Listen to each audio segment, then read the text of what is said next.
के हैं, स्वतंत्र संत हैं, लेकिन हम भी अपने आप को मर्यादा में बांध के चलते हैं और इसी मर्यादा का उल्लेख सारे समाज के लिए मेरा साधु समाज देता है।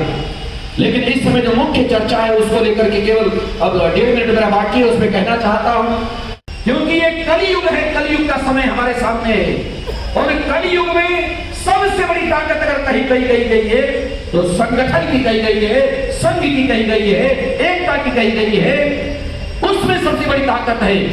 हमारे महाराज श्री बैठे हैं, हो सकता है आप में से बहुत सारे लोग जैसे सारे समाजों में जाते हैं, अगर मैं उस पंक्ति को कहूं तो मुझे लगता है आप, क्योंकि स्वामी सर्वानंद जी महाराज जी बैठे, सभी आप लोग इसी तरह से आप अपने आप स्वतः समझ जाएंगे कि एक पंक्ति को मैंने कुछ वर्ष पहले एक समाज के सम्मेलन में कहा था।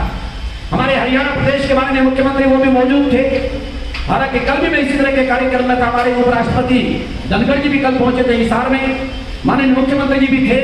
लेकिन एक बार मैंने कई वर्ष पहले एक बात कही थी, महाराज जी कि दुनिया मंदी है, जोरानो लखराना थे कमजोरानो। आज के जमाने में, आज के समय में कमजोर आदमी को कौन पूछता है?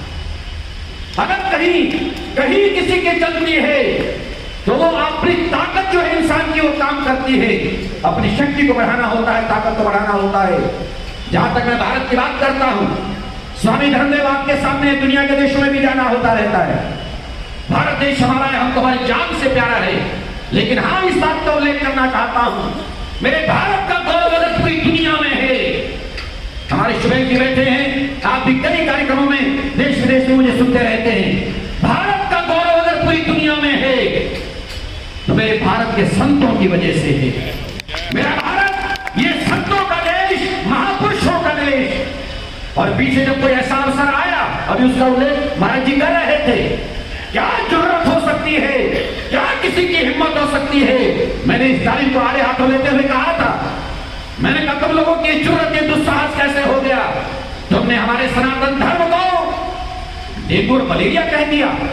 मेरा भारत का संत चुप नहीं बैठ सकता है। मेरे भारत को, भारत के संत को आवाज देकर के जवाब देना भी आता है।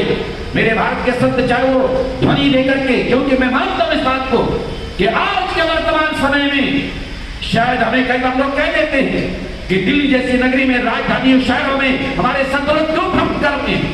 इनको गुफा में होना चाहिए, इनको जंगलों में होना चाहिए, इनको नदियों के पुल पर होना चाहिए, साधना और तप करना चाहिए। स्वामी धर्मदेव जवाब दिया करता है, इसलिए साधु संतों का जीवन है तो समाज के उत्थान के लिए है, उसके कल्याण के लिए है। कहीं भी कोई विकृति आएगी, बुराई आएगी, मेरा साधु संत वहां पर कदम बढ़ाएगा, आवाज लगाएगा। इसलिए धुनी लगाने का समय नहीं, ये ध्वनि लगाने का समय है, आवाज देने का समय है।